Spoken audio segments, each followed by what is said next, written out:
Excelentísima señora alcaldesa de esta muy noble y muy leal ciudad de Jerez de la Frontera, doña María José García Pelayo Jurado, ilustrísima señora delegada territorial de Desarrollo Educativo, Formación Profesional y Universidad, Investigación e Innovación de Cádiz, doña María Isabel Paredes Serrano, señor delegado de Turismo y Promoción de la Ciudad, don Antonio Real Granado, señor consejero de la Unión de Hermandades, don Francisco Antonio Espinar Orcha, señor hermano mayor y Junta de Gobierno de la fervorosa y carmelitana Hermandad y Cofradía de Nazarenos de la Sagrada Lanzada de nuestro Señor Jesucristo, María Santísima de Gracia y Esperanza y Nuestra Señora de las Aguas.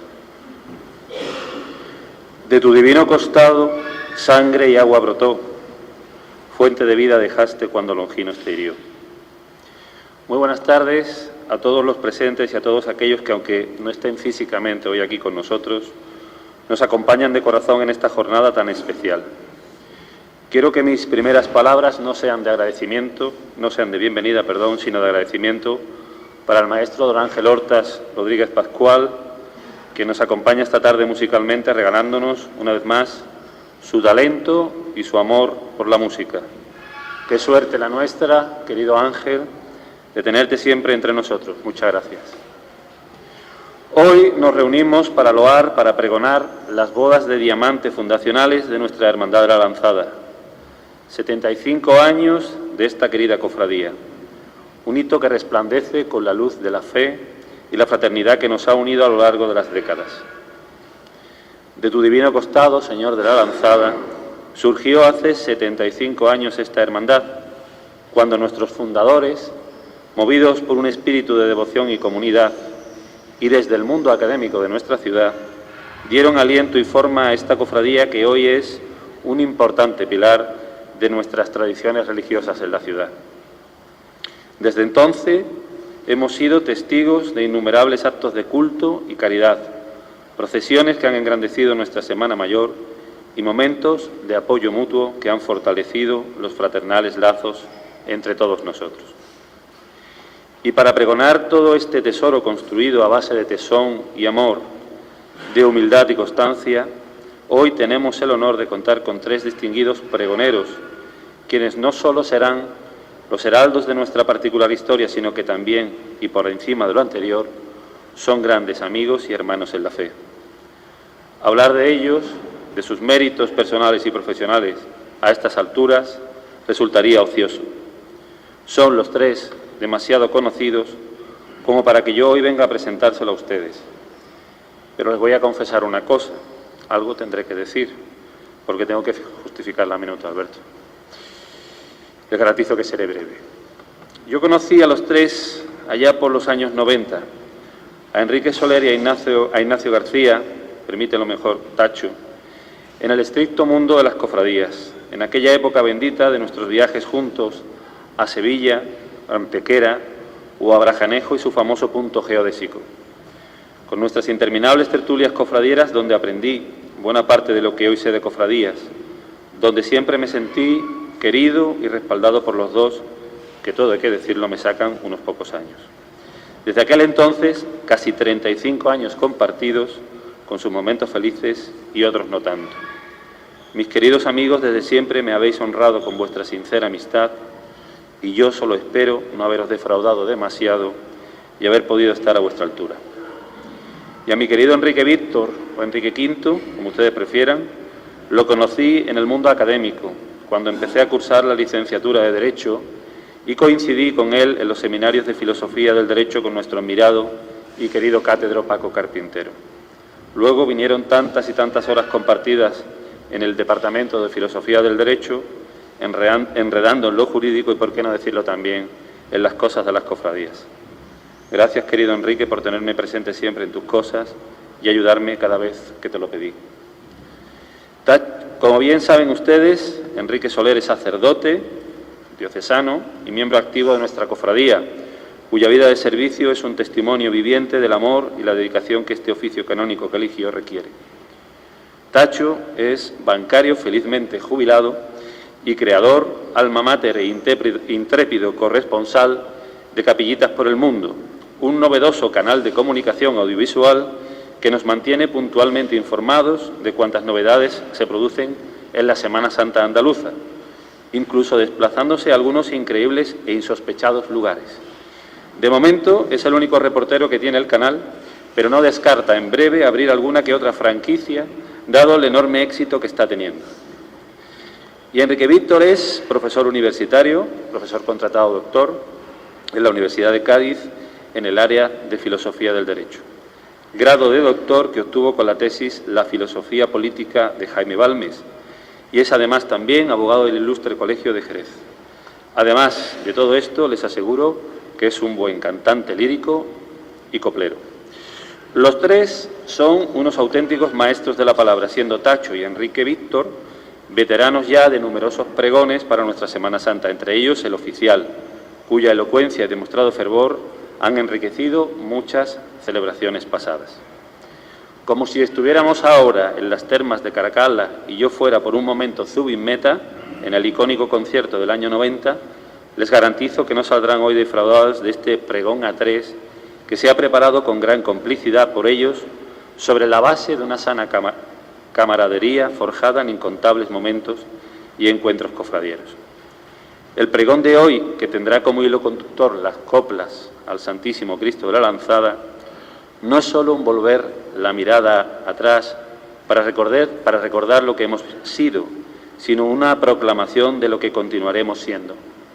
A través de sus voces se teje hoy la historia viva de nuestra cofradía, un tapiz de fe, esperanza y caridad que se extiende más allá de este 75 aniversario hacia un seguro que brillante futuro.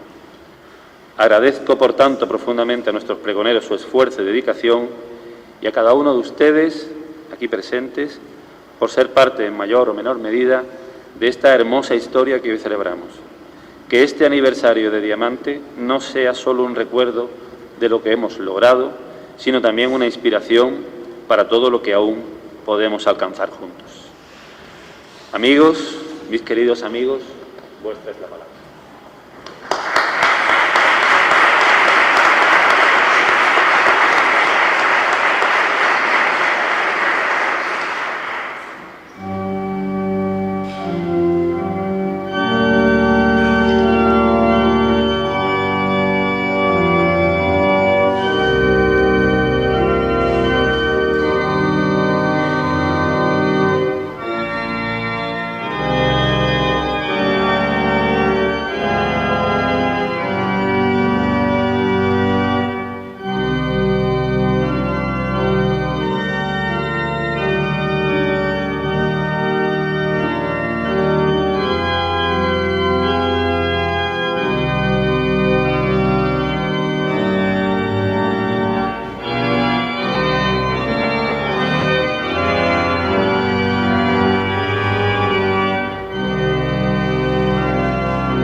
pregonar los 75 años de una hermandad no es algo habitual, no es algo que sea más o menos normal, no es un pregón más en el sentido de que fuera algo cíclico. Pregonar los 75 años de una hermandad es una enorme responsabilidad, es poner la palabra y los sentimientos al servicio del recuerdo de 3/4 de siglo de una institución que tiene un bagaje realizado por todos y cada uno de sus hermanos en todos los periodos de su historia o en parte de ellos. Por eso un pregón de los 75 años no puede ser un pregón, porque hoy no hay un solo pregón, porque no hay una sola historia. Existen tantas historias como hermanos hayan vivido este recorrido común, pero lógicamente las trayectorias han sido diferentes. Por eso, y porque este camino está lleno de emociones y sentimientos, es difícil, pero tremendamente emocionante estar aquí y en el momento justo ser capaces de iluminar con nuestro verbo una realidad que cada uno de vosotros y de los que ya se fueron habéis vivido en lo más hondo de vuestro corazón. La Hermandad de la Lanzada por memoria, entendimiento y voluntad, y así que sean las potencias del alma las que afloren en esta concordia del tiempo y del espacio. Hoy espero que todos los poros de esta basílica se llenen de emoción y viváis a flor de piel aquello aquí relatado, que no deja de ser, junto con la historia de vuestras familias, la parte más verdadera de vuestras vidas. Como nos dijo un poeta que fue Francisco Montero Galvache, todo empezó en un calvario donde Longinos no sabía lo que hacía, ni la lanza midió lo traspasado. Sobre la cumbre triste del Calvario doliente, el que es omnipotente murió por nuestro amor. De martirio se viste su cuerpo ensangrentado y en la cruz enclavado redime al pecador. Es en la contemplación del Calvario descarnado que nos evoca la primera copla dedicada al Santísimo Cristo de la Lanzada, donde se funda nuestra querida hermandad. En ese primer Viernes Santo, con viento recio en el Gólgota, cuando ya todo se ha consumado, cuando la Virgen llora en el hombro del discípulo amado, cuando la Magdalena abraza la cruz y cuando el dolor cae como una pesada losa sobre la historia de los hombres que hasta ese momento lo habían seguido y entonces se escondían presos de la desesperanza y el miedo, cuando las nubes se tornaron negras y cuando el miedo a la nada campaba por sus respetos en el páramo, entonces, y solo entonces, llegó él. No sabemos qué pensaría, ni si era la primera vez que iba a hacer un acto similar. No, definitivamente no era consciente que aquel viernes, a la hora nona, la humanidad iba a cambiar de rumbo para siempre. Se acercó despacio, con el viento de cara y con la sensación de haber vivido esas circunstancias con anterioridad.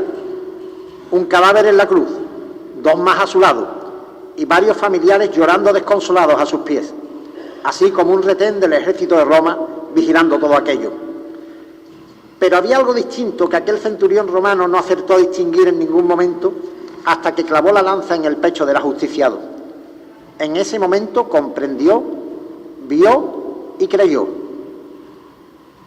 Ni supo lo que hacía, ni la lanza midió lo traspasado. Dice una piadosa leyenda que físicamente no veía bien y que tras atravesar el pecho del Redentor con la lanza, el agua que brotó del costado rozó su rostro y empezó a distinguir todo lo que estaba pasando. Quizás no vio solo la luz del día, sino sobre todo lo inundó la luz de la fe. Posteriormente, sigue diciendo la leyenda, aquel hombre pagano hasta entonces ayudó a Nicodemo, José de Arimatea y a las santas mujeres a lavar el cuerpo del Señor una vez fue descendido de la cruz para ser amortajado. Además, aquí este piadoso acto de lavar a Jesús entronca directamente con los hermanos de esta cofradía que hacen de la veneración de la llaga del costado el sentido de su vida de culto. Es por todo eso que me parece la figura de Longinos un personaje conmovedor y en parte origen de toda esta humanidad que hemos venido después y a los que la lanzada al Señor nos ha quitado la ceguera con esa agua transmitida de generación en generación por toda la historia de la salvación. En un pregón de Semana Santa, un poeta como Francisco Montero Galvache rezó una décima conmovedora que encierra todo un tratado teológico del significado del episodio de la lanzada. Ni Longinos sabía lo que hacía, ni la lanza midió lo traspasado. Cristo nos muestra sus heridas, su costado abierto como debilidad humana, se nos muestra como Dios. Es la fuente de vida en la sangre y el agua que brotan del costado traspasado, se revela el sentido profundo de toda la existencia del Salvador. Ha llegado su plenitud en el momento de su muerte y se nos muestra la gracia que nace de la cruz y que se derrama sobre toda la humanidad. En el Evangelio de Juan, el agua simboliza el Espíritu Santo y de las antiguas Escrituras Jesús mismo extrae estas palabras: el que tenga sed, que venga y beba el que cree en mí, porque de sus entrañas manarán ríos de agua viva. El episodio de la lanzada nos dice que el derramamiento sobre todos del Espíritu Santo hace que todos los dones que nos vienen de la cruz se nos entreguen, especialmente la Eucaristía. Sabiendo Jesús que había llegado su hora de pasar de este mundo al Padre, habiendo amado a los suyos que estaban en el mundo, los amó hasta el extremo. Esa maravilla del culto de los hermanos de la lanzada de besar el costado traspasado de Cristo es, como veremos, un acto de fe, pero sobre todo de agradecimiento y de convicción que del Sagrado Corazón de Jesús es desde donde se despierta la fe que nos ayuda en el día a día en la creación del reino, ya desde este mundo como antesala y compromiso misionero.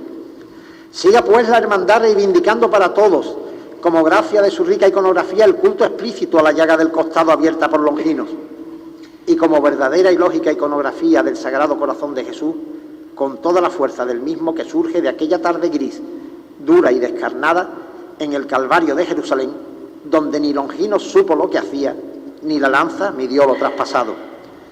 Y como aquí nada pasa por casualidad y sin esfuerzo, llegaron también las aguas como advocación de la Virgen para corroborar y dejar claro el espíritu de fundación de la cofradía.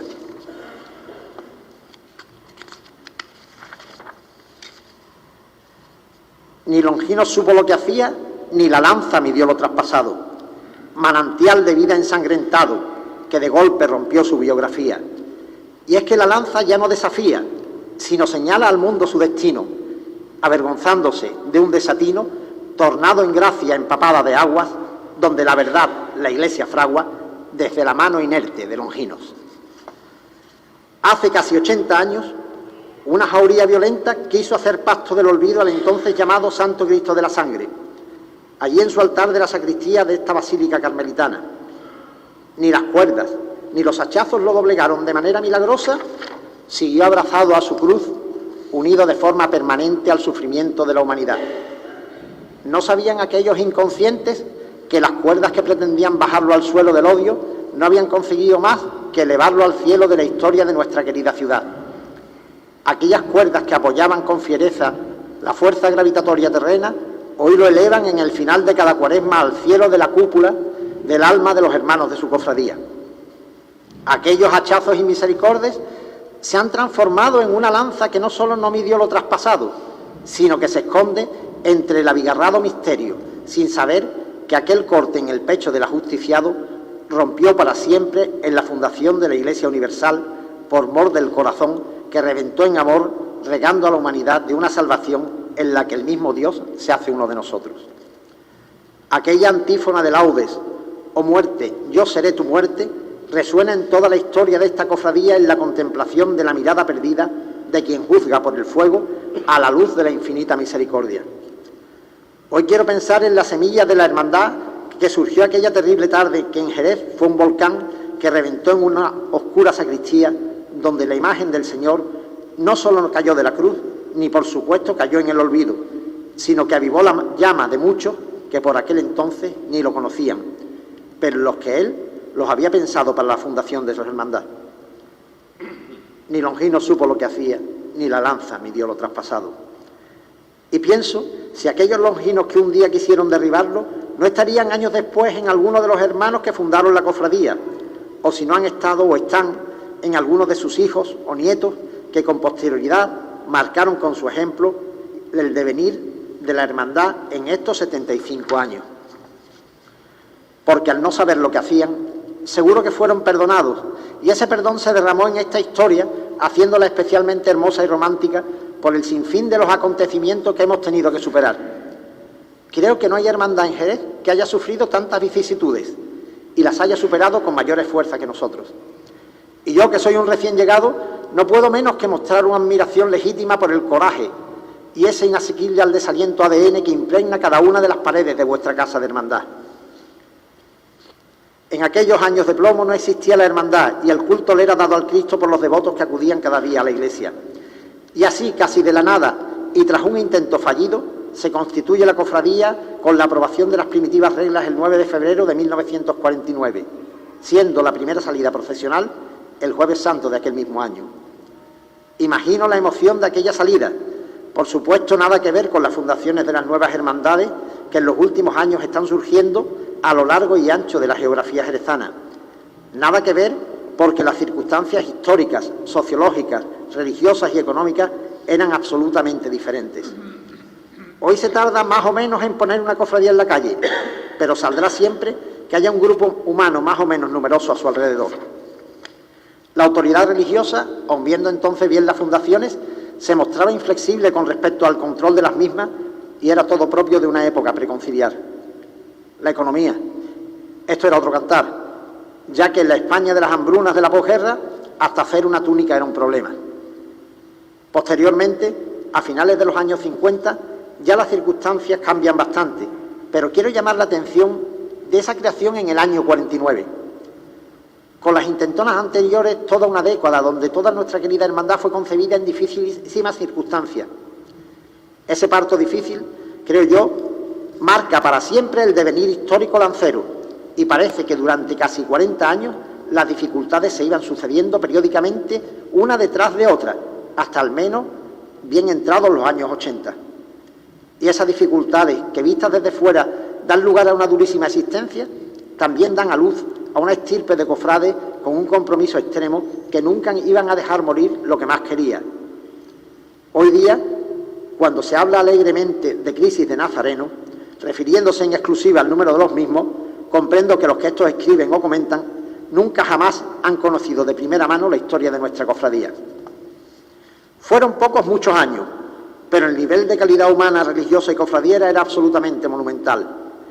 Llevamos 75 años en el Carmen y he de confesar que antes de vivir la hermandad desde dentro, yo pude pensar en alguna ocasión la peor de las noticias. Una vez integrado comprendí que era imposible. Y como esto es un pregón, yo quiero sacar a la calle del recuerdo los momentos más significativos que personalmente he vivido a lo largo de 4 décadas, porque no quiero que penséis que este pregón se basta solo en testimonios, que también, sino sobre todo también en mis vivencias. Y corrían los primeros años 80, y en el besamanos del tercer domingo de Cuaresma, la cabeza del Señor, atravesada por una grieta enorme, conmovía el corazón de aquellos que lo contemplábamos. 2 años más tarde se realiza una intervención magistral que marcó un antes y un después en la historia del arte de nuestra ciudad. Y es que el Santísimo Cristo de la Lanzada fue restaurado por don Isaac Navarrete y doña Rosario Martínez con un criterio científico nunca hasta la fecha utilizado en Jerez y que lógicamente no ha dejado de utilizarse ya. La historia de la imagen como un todo fue respetada y por ello se le dejó la señal de los hachazos vividos como una herida propia para todos sus hermanos y devotos. Aquello fue un hito, una vez más, por el esfuerzo económico que cayó a hierro sobre los escasos hermanos. Entonces no había ayuda para estos menesteres, ni se repartía apenas dinero de aquella exigua carrera oficial. Para colmo, la costumbre hecha ley durante años de que en las hermandades un mayordomo habilidoso arreglaba lo que fuera, o en el mejor o peor de los casos, un artesano o escultor, hacía que en general se observara este hecho con un recelo y cierto distanciamiento. Y así como fundar una hermandad en la década de los 40 era difícil y complicado, asumir los principios más avanzados de la restauración, tal como los marcaba la UNESCO, suponía otro atrevimiento desmedido. A partir de aquí, podríamos decir que la restauración del Señor fue la piedra angular a partir de la cual la hermandad toma un nuevo impulso.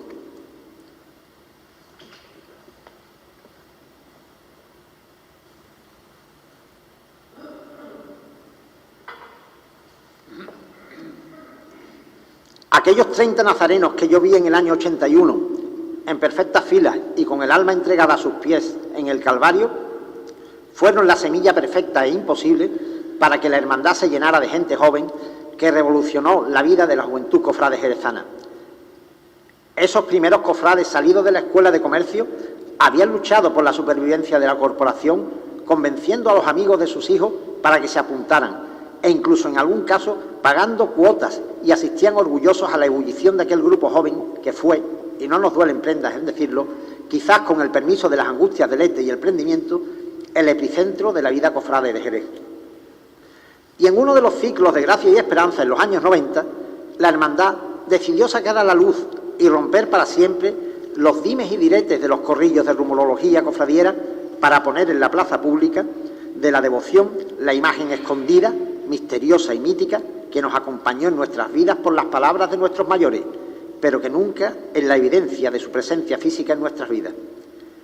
Era el momento y para ello se planteó una mesa redonda con el escultor Luis Álvarez Duarte, donde él mismo explicó el cómo de la factura de la Virgen, de los muchos años que llevaba sin verla y de la emoción infinita que le había producido la invitación de la hermandad. Los hermanos más viejos de la cofradía contaron la intrahistoria con la imagen, intrahistoria que solo se puede entender si nos ponemos en situación de lo que suponía por aquel entonces la forma de gobernar la Iglesia y especialmente de don Rafael para con nuestras cofradías. Cualquier actuación de este tipo siempre se tenía que poner en cuarentena y casi pedir perdón, porque si no era así, lo difícil se volvía imposible y las ilusiones se tornaban más que decepciones en depresiones. Y llega la Virgen y la hermandad asume la advocación de aguas como un punto y aparte, dejando de lado un mimetismo absurdo y acomplejado y asumiendo de manera integral para la corporación el agua que emanó, como hemos dicho, del costado de Cristo tras la herida de la lanza. Cristo como fuente de vida y como origen del Espíritu Santo, y por supuesto su madre, materializando las palabras dirigidas a la samaritana: el agua que yo le daré se convertirá en él en una fuente de agua que brota para la vida eterna. Pero quizás por eso la llegada de la Virgen se tomó como agua de mayo en el Carmen, otra vez el agua vivificadora, y las dudas de quienes no la conocíamos quedaron totalmente disipadas al contemplarla frente a frente. Esas dudas que se podían alimentar por ese secretismo en la sospecha de que no fuese una imagen digna al haber sido realizada en la juventud, casi adolescencia del artista, y que quizás por eso, pensábamos, hubiese habido dudas de cara a su bendición. Como digo, ocurrió todo lo contrario, por belleza, serenidad, dolor y sobre todo unción. Y cuando creíamos que aquel día ya lo habíamos visto todo, llega el escultor, cruza el dintel de la puerta de la sala del Museo de la Basílica donde se encontraba y simplemente lloró después. Fue un llanto de una emoción infinita y sincera, donde el escultor se encontró frente a frente con su obra, pero sobre todo frente a su madre, muchos años después de que ésta dejara su taller. Recuerdo que no acababa nunca y que aquellos hermanos, muchos de ellos fundadores de la hermandad, también con los ojos llorosos, vivían una noche inolvidable que marcaría el devenir devocional de tantos cofrades en el futuro. El caminar por el mundo va rompiendo las cadenas, liberando las condenas. Se alumbra el cielo rotundo. En un instante fecundo contemplamos la certeza de ese camino que empieza y que entierra los fracasos, marcando claros los pasos, preñados de fortaleza. Tu mirada me sostiene en la oscuridad que arde, la cera inunda la tarde de plata del Paracebe. Madre que tanto nos quieres, sin pecado concebida, luz de toda amanecida, de una vida sin ocaso y de la muerte fracaso por sus aguas revestida. Cuando de noche el relente va quemando a tus hermanos, me siento desconcertado al mirarte frente a frente. Noto el alma diferente cual novia que se engalana y repican las campanas al reflejarse en el cielo toda la luz del consuelo de tu estirpe jerezana. Entre cirios y trompetas se transformaba la historia, perdonando la memoria de aquella tierra obsoleta, despertando a los poetas con tu mirada serena, rompiendo toda condena de la verdad que brotaba por la lanza traspasada en luz de la primavera.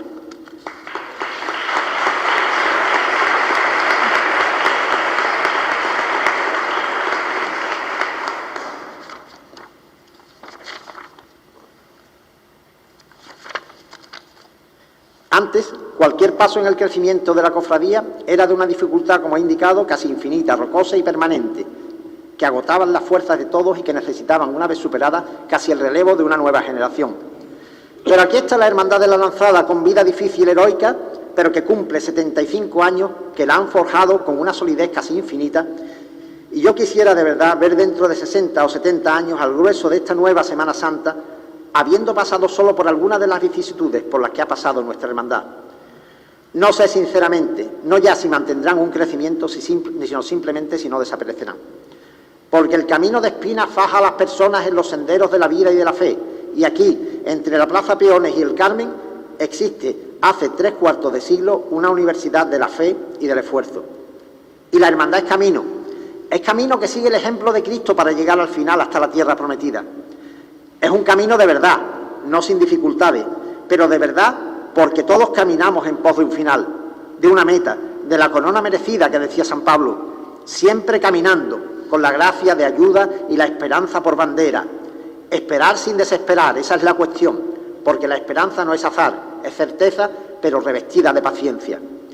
Y con gracia y esperanza se hace el camino, y esta hermandad que nunca dejó de caminar, siempre tuvo en ella la fuerza y la meta, el principio y el fin, pero siempre caminando, como lo hizo desde su origen el pueblo de Jesús, porque a la tierra prometida, al reino, se llega sin desfallecer, caminando, como hemos dicho, desde el 9 de febrero de 1949, cuando nos pusimos en marcha. Algunos ya cumplieron su andadura, otros la estamos llevando a cabo y otros aún no la han comenzado. De estos últimos es el futuro y el legado que debemos entregarle como responsables de un tesoro que a nosotros nos llegó, siempre mostrándoles el camino, la verdad y la vida. Te recuerdo entre nostalgias de un Carmen estremecido, entre bocinas de plata y el camino de los cirios. Por el cielo rutilante, que llora por el martirio, salpican luces y sombras de dolor estremecido. Paso a paso, gozo a gozo, la lanzada hace camino, con un misterio que cruje entre la sangre y los lirios. Son las 12 de la noche, se confunden los sentidos, pero tú caminas firme, poniéndole alma al camino. El Carmen, lejano y triste, contorneado entre suspiros de las bocinas de plata y el reguero de los cirios, revienta en la noche oscura abrazando al crucifijo. Y la luz de tu mirada, respuesta de este acertijo, nos va escondiendo tus lágrimas a los clavos de tu hijo. Primavera, Paracebe, luna de festonerío, lanzada que corta el aire con la sangre del martirio. Y aunque el dolor ya te puede por la verdad del martirio, entre bocinas de plata y el camino de los cirios, refulge la luna llena con el clamor de los vidrios, enlazando a la ciudad, desnuda en su escalofrío, reina y señora de gracia, esperanza de los vivos. Yo te recuerdo en mis sueños tras un camino de cirio, que limpia carpintería de dudas y escalofríos, entre bocinas de plata y el reguero de los cirios. Y el vendaval de la noche, gritando en medio del frío, dice que brota ya agua, la bendición del Espíritu, que se desborda en el Carmen, que se desborda en el Carmen por los siglos de los siglos. He dicho.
¿Cómo pagaré al Señor todo el bien que me ha hecho?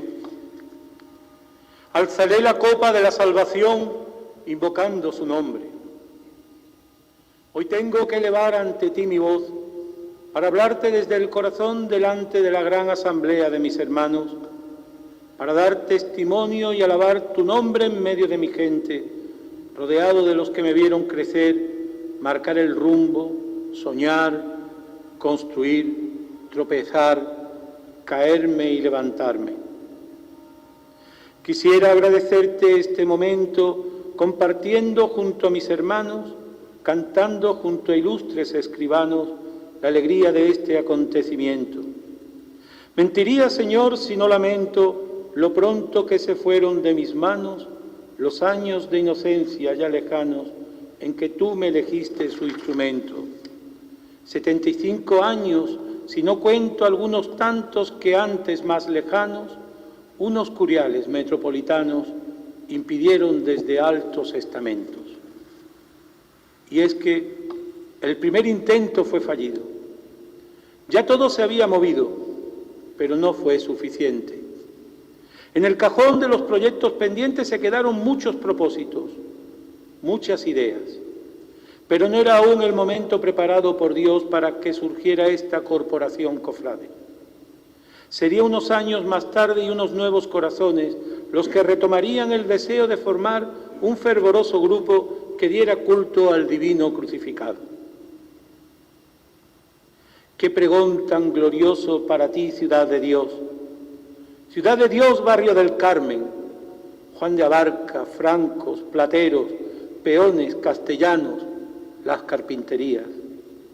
Qué pregón tan glorioso para ti, pequeña fraternidad, pequeña hermandad, que a instancias de un grupo de jóvenes estudiantes que miraron con asombro al que traspasaron, se constituyó como una familia cofrade. Qué pregón tan glorioso, mi pequeña hermandad, mi pequeña familia, fundada en el fervor y devoción del corazón más noble y justo que pisó los caminos de la tierra. Qué pregón tan glorioso para ti, pequeña plaza, que recuerdas con tu nombre la altura lejana del Carmelo hermoso a la orilla del mar. El Carmelo, monte santo de Elías, el profeta en cuya cumbre el santo varón se ocultaba de la ira de los sacerdotes de los falsos dioses. Allí, refugiado en una gruta en medio de aquel monte desierto, Elías comprendió la grandeza de un Dios que no necesitaba hacerse presente en la historia con grandes aspavientos, ni tampoco en los grandes acontecimientos de la naturaleza, sino en la sutileza casi imperceptible de una brisa que llegaba del mar. Y aquí, como en un nuevo Carmelo, en medio del mar de calles enrevesadas de este barrio, en el que viniste a posar tu nube, signo de tu altísima presencia, con la que tu espíritu cubrió con su sombra la espera virginal de la doncella de Nazaret, quisiste establecerte para consolar a tantos necesitados con su maternal ternura. La secular presencia de los hombres del santo escapulario, que casi de manera ininterrumpida durante siglos han rendido culto reverente a la Madre de Dios bajo su advocación de Carmen, se constituyó el lugar de acogida. Al amparo de su manto, tantos hemos aprendido con ellos a amar a María y a llevar puesta con esperanza esta sagrada veste que nos enriquece con tantos privilegios espirituales de los que esta venerable orden religiosa disfruta. Porque la Virgen del Carmen, de cuya coronación celebramos el centenario en estos años, nos ha querido regalar una vez más un ramillete de gracias espirituales a través del jubileo concedido por la Santa Sede a esta basílica.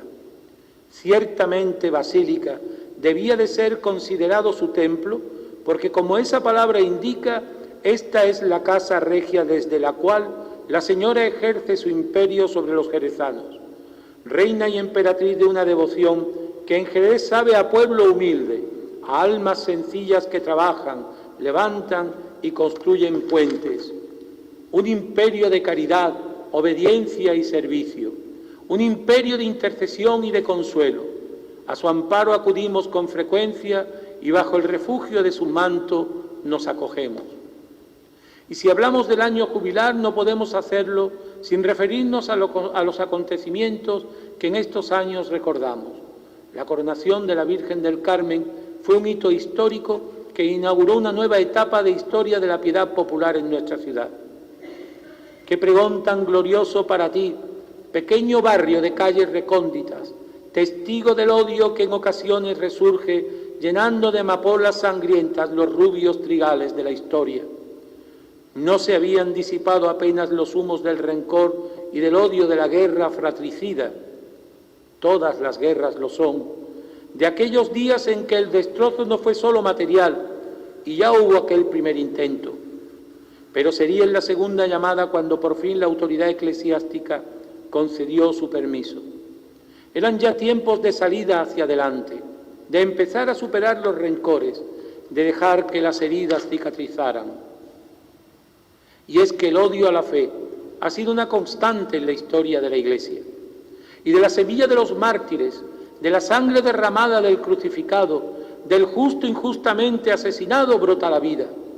Porque es cierto que en sus enseñanzas Jesús nos dijo que quien pierda su vida por su causa hallará la vida eterna.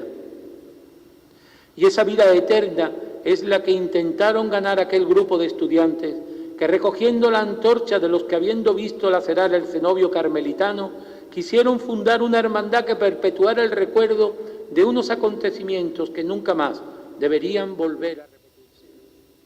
Una imagen profanada en el asalto al convento del 13 de mayo de 1931 y un cuadro pintado por el bisabuelo de uno de aquellos jóvenes, el cual sería ordenado sacerdote unos años más tarde, fueron los referentes para retomar el proyecto que ya los caballeros del Carmen habían intentado llevar a cabo sin éxito. Aquel hermoso crucificado que presidió la sacristía y que incluso sustituyó provisionalmente en el camarín a la Virgen del Carmen durante su ocultamiento, había conmovido la piedad del pueblo, alimentando un fervor propio de las grandes afrentas sufridas por la cristiandad, y que hacía preciso que entrase a formar parte de las nuevas cofradías que en aquel momento estaban haciendo resurgir la Semana Santa en nuestra ciudad. Un cuadro de Rodríguez de Losada que había servido también para tapar la embocadura del camarín de la Virgen del Carmen y que representaba el momento en el que Longinos a caballo se alejaba después de haber traspasado el cuerpo del Redentor, sirvió de inspiración. No era ya solo la pasión histórica de Cristo en el Calvario lo que se quería representar. Los cofrades de la nueva hermandad eran conscientes de que la pasión de Cristo, soportada una vez para siempre, seguía actualizándose en cada Eucaristía, pero seguía presente en cada sufrimiento histórico de la Iglesia. Por eso, en el preámbulo de sus estatutos, hicieron constar las palabras del apóstol San Pablo de completar en nuestros cuerpos lo que falta a la pasión de Cristo. Y entendida esta frase en el contexto en el que el mismo apóstol la dice, no porque esté incompleta la pasión del Señor, sino porque se hace necesario el que nos asociemos a ese sacrificio para seguir actualizando hoy lo acontecido en la historia, pidieron a las autoridades eclesiásticas su place.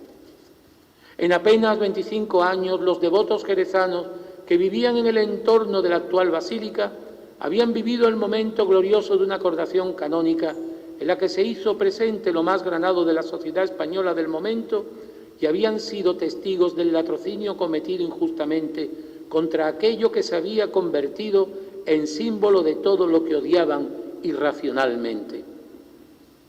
Y es que tú nos amas, Señor, con eternos amores. Porque el amor, si no es para siempre, no es amor. Y el amor de Dios es el paradigma de la eternidad. Un amor, el de Cristo, que riega desde el Calvario con su sangre. Son las bodas del Cordero. La Iglesia esposa se ha embellecido, como novia enjollada con sus mejores galas. Cristo, el victorioso, pone su triunfo de amor ante la esposa. Todos nosotros somos los invitados a ese banquete de bodas, los que hemos recibido el lote y la heredad del Señor, el cielo nuevo y la tierra nueva. Rompan ya tus dolores. En la roca del Calvario, pastor, oveja, rebaño, Israel, monte, alianza, sangre, llaga, tu costado, redil, aprisco, vereda, abril, Pascua, plenilunio, Adán, pecado y promesa, destierro, ropa, sudor, serpiente, engaño, vergüenza, velo, eclipse, terremoto, Sanedrín, traición, monedas, sacrificio, altar y templo, huerto, beso, última cena, gallo, cedrón, madrugada, Pilato, Herodes, sentencia.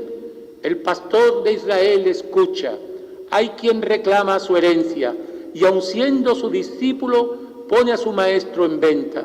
El pastor se volvió pasto y el rebaño se dispersa, pues para luchar a muerte la prevención se hace dueña.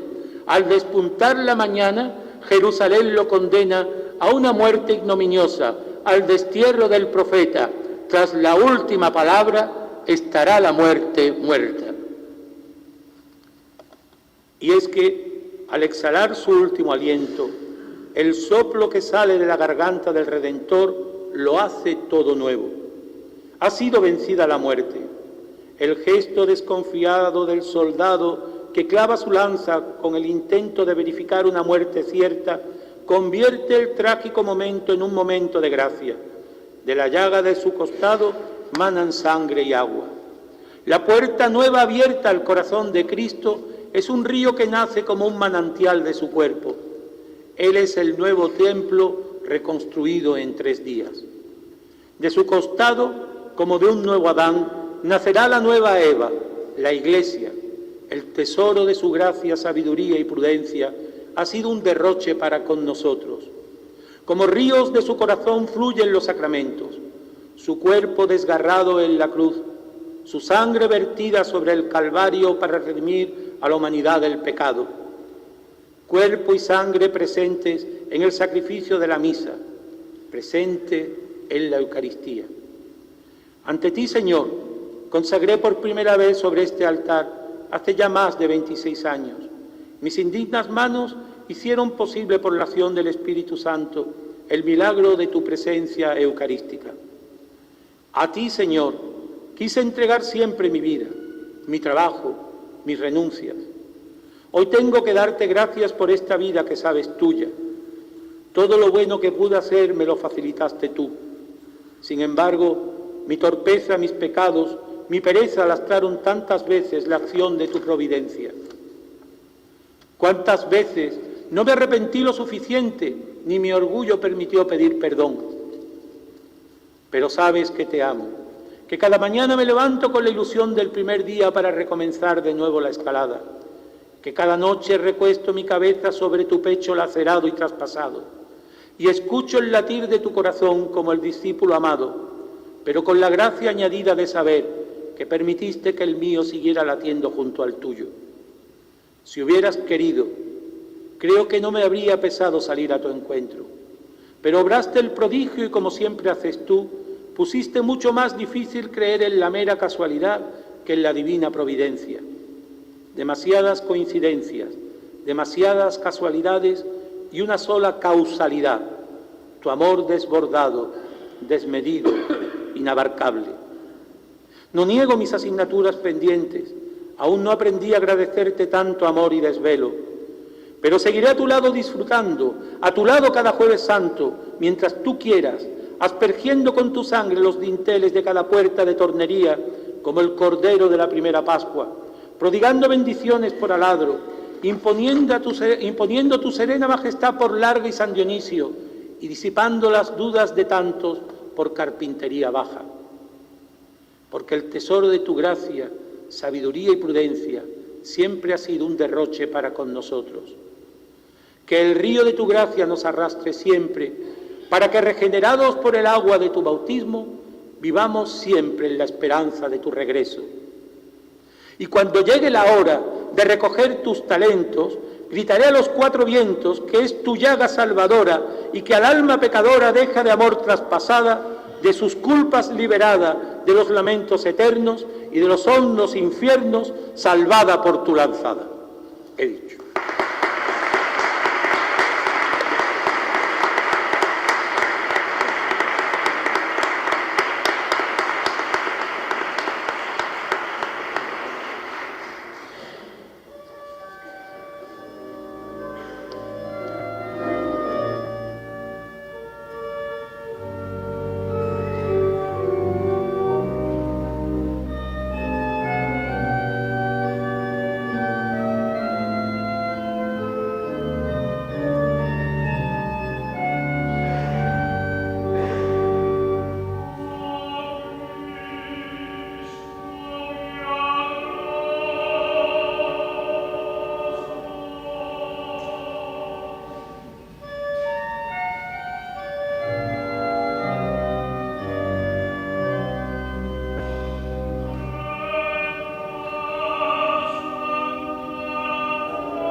Dijo una vez un cofrade: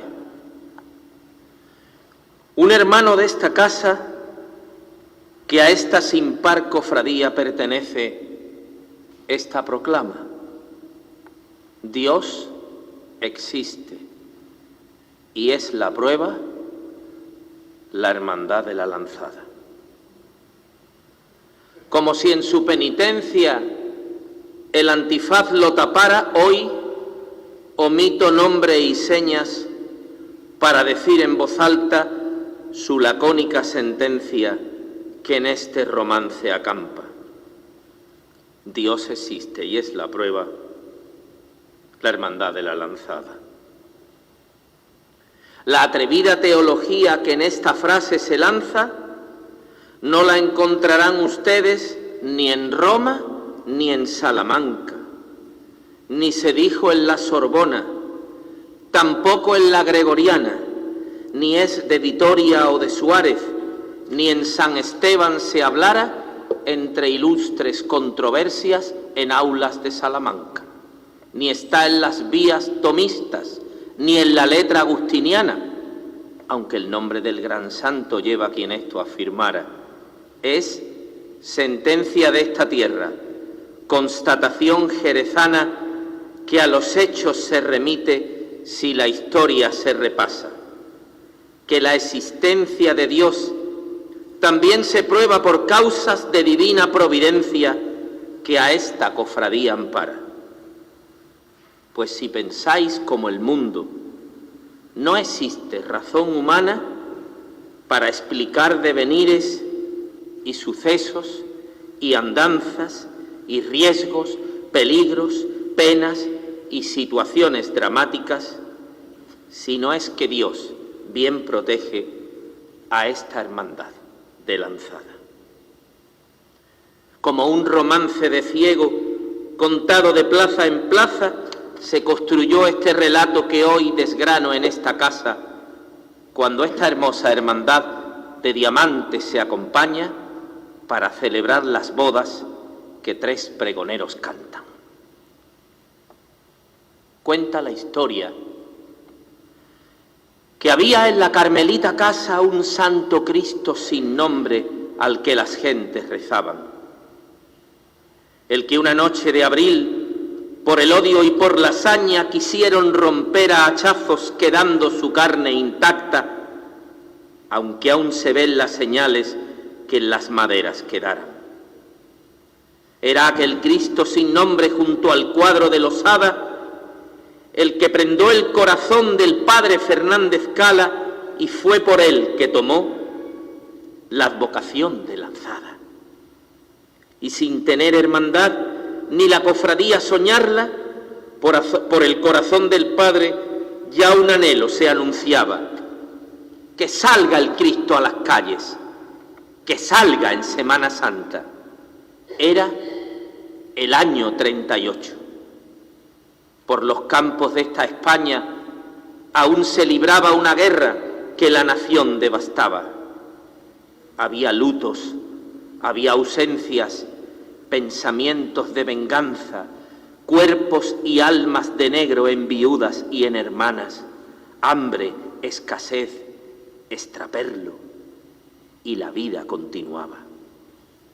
Jerez, que era de la guerra zona tranquila y lejana, se recomponía despacio entre penuria y plegarias, y mientras eso ocurría, el Cristo de la Lanzada abría sus brazos a todos como paz adelantada.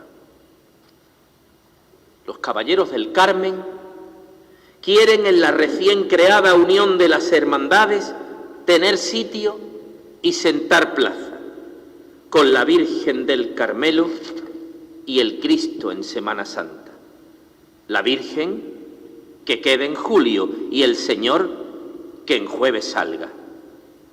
Pero entre Unión y Arzobispo de la sede sevillana comienza a correr el tiempo y la estación se retrasa. En el año 39 en los cultos ya se cantan unas coplas que ha compuesto un buen fraile que se llama Fray Hilarión, como aquel otro Hilarión, el de Eslava, y José Martínez Carmen da música a las palabras. Y son las coplas tan bellas y es tanta emoción que causan que corren de boca en boca y de otra cosa no se habla, que el Cristo que está en el Carmen tiene coplas que se cantan con barítono y tenor y hermanos que la acompañan. Sobre el altar del quinario hay una Virgen que estaba en el convento y su nombre es de gracia y esperanza, porque así lo propusiera el padre Fernández Cala, que es prior del Buen Suceso en la sede sevillana, donde radicó San Roque cuando sin su iglesia estaba, pues por las hordas marxistas fue su parroquia quemada en julio del 36, como al igual que otras tantas. Pasaron algunos años. La prensa siempre contaba que el Cristo saldría a la calle, aunque nunca culminaba. Pero he aquí que llega el año 47 y se plantan unos bravos estudiantes para la idea impulsarla. Se reúnen por Merced, donde Germán tiene casa, y en aquel patio con sillas por el asilo prestadas van repartiendo los cargos de una hermandad nueva y sana, que somos los estudiantes del Cristo de la Lanzada. Se oía por el Coloma y por la escuela sonaba entre latines y números, entre balances y álgebra. Don José Cádiz la empresa sin fisuras apoyaba con su retórica y verbo y su pipa bien cargada. Y dicen que hay un muchacho de vida piadosa y santa, líder de aquellos chavales, que Enrique Hernández se llama, y por ser de buena pluma y de experiencia probada, pues es de coronación, los estatutos redacta. Y siguiendo este camino, para que nada faltara, Rafael Márquez Galindo les ha compuesto una marcha, y decían los carmelitas, y Palacio, y Juan de Mata: pero estos niños ya tienen quinario, coplas y marcha, y la hermandad ni siquiera todavía está aprobada. Así que, tras algún tiempo, cuando febrero empezaba del año 49, ya está la hermandad fundada. Ya puede procesionar el Cristo de la Lanzada con la Virgen en su paso. Y para empezar desgracias, en el 50 les cae una terrible mojada. Pero los hermanos llegan y se buscan y se captan y se encarga un paso a Obando, y porque el dinero falta y dan por nulo el contrato, don José Dueñas se planta y arrima su economía para lo que hiciera falta. Y así poco a poco surge esta hermandad tan soñada, la Magdalena de Pinto, el San Juan de Antonio Eslava, y siempre buscando el dinero que faltaba, las rifas, las loterías, el donante que llegaba y ese pequeño apartado cuando la paga cobraban. Y llegaron más problemas, esos que el sueño quitaban, cuando crecían las deudas y las cargas se impagaban. Pero se sigue soñando en que algún día llegara un gran misterio y un paso del Señor de la Lanzada. La hermandad sigue en su pulso contra cualquiera desgracia, se aporta dinero extra, se busca donde haga falta, se lucha contra un destino que se niega y se rechaza, y en esa lucha se sigue sin bajar nunca la guardia. Y a pesar de todo esto, llega otra Virgen a casa tras de visitar primero algunas otras moradas. Primero fue en calle Arjona, donde Fernando la guarda para pasar a Jerez, y luego a las Torres Pasa, donde la tiene en un piso el hermano Varo de Alba. Después la señora estuvo de espera en una entreplanta, y a pesar de todo eso, hasta se hicieron estampas. Fue Luis Álvarez Duarte el que su hechura tallara con apenas 18 primaveras a su espalda.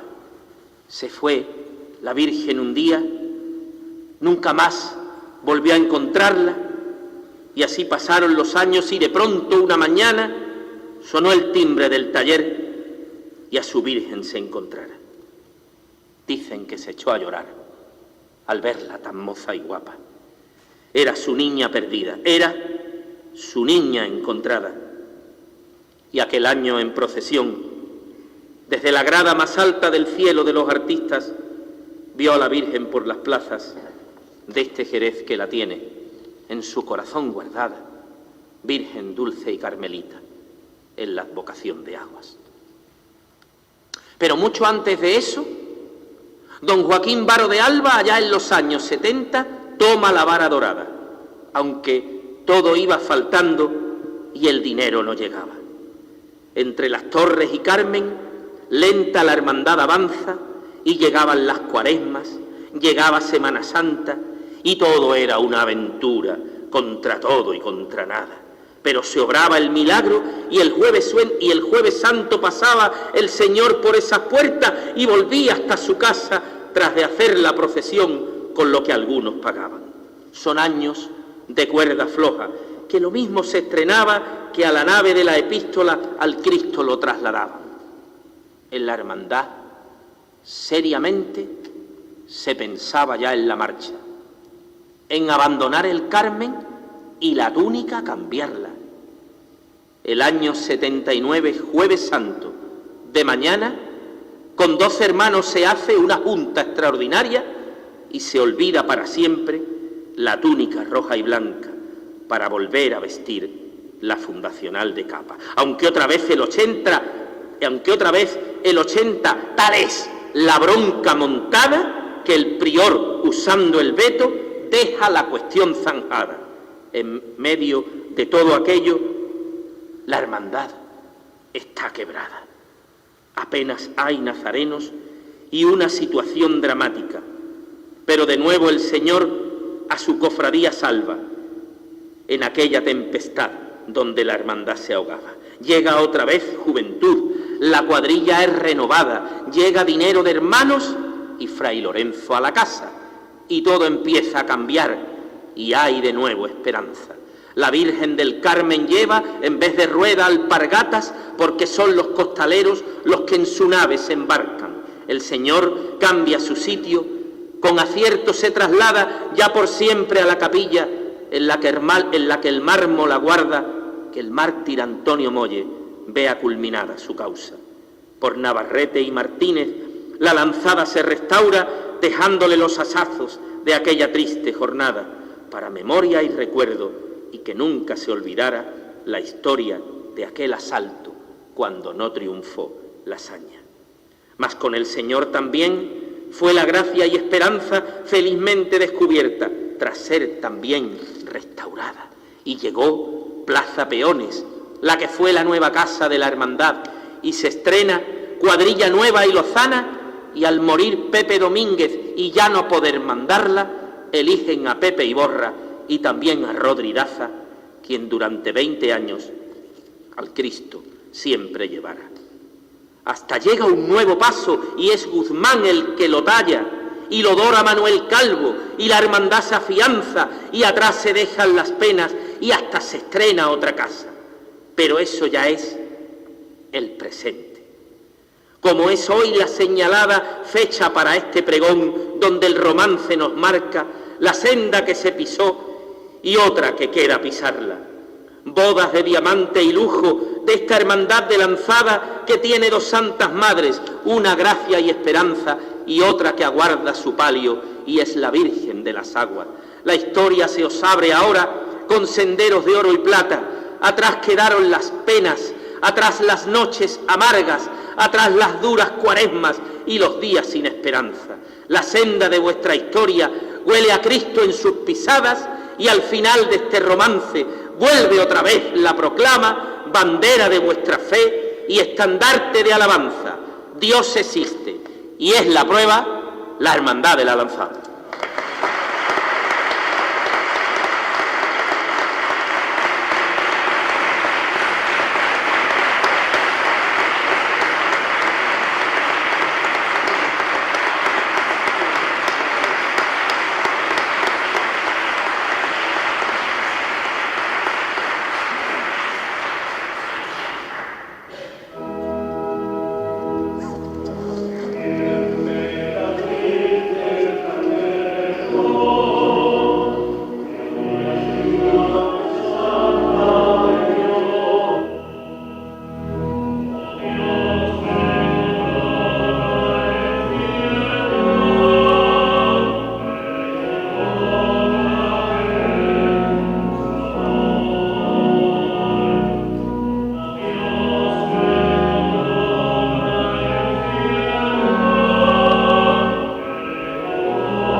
Buenas noches a todos, seré breve, dada mi diafonía, y bueno, que aquí ya está todo dicho.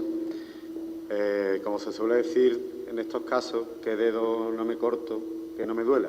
Pues así ha sido para mí el pregón, muy emotivo, muy sentido, y bueno, que gracias a los dos Enrique, a Tacho, pues nos ha llevado al mismo corazón abierto de Cristo, ¿no? A ese que habéis hablado tantísimo y con tanto amor y con tanto respeto de él, ¿no? Agradeceros, por supuesto, a nuestra querida alcaldesa, Isabel Paredes, Antonio Real, Antonio Espinar, no te voy a cambiar el nombre ahora, y a todos los presentes. Y para perpetuar este momento y este periodo de alegría y de gozo que estamos viviendo en la hermandad, queremos haceros una entrega de un recuerdo de manos de nuestro querido amigo y hermano Miguel Ángel Segura. Espero que os guste, que lo tratéis con mucha delicadeza porque es muy delicado. Por lo tanto, solicito la presencia de la señora alcaldesa, Isabel Paredes y Antonio Real.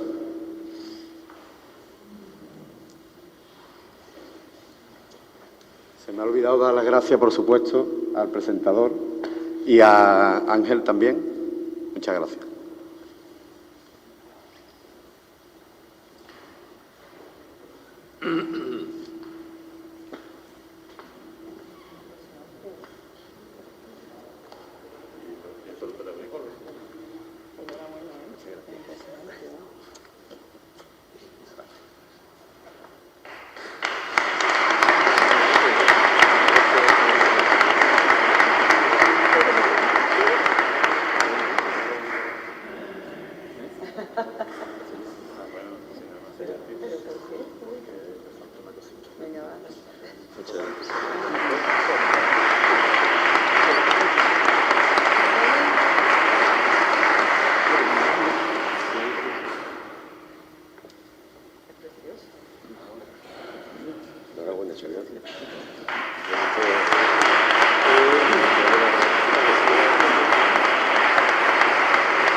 Bueno, y como es tradicional y loable costumbre, como decimos cuando juramos nuestra regla, cuando renovamos el juramento, estáis todos invitados en la Casa de Hermandad a tomarnos un jerez de honor y una tapa para concluir esta magnífica velada. Gracias.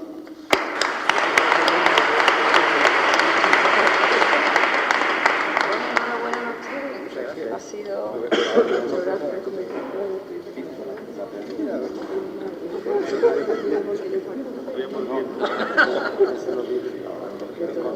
No, pero yo no veo mejor.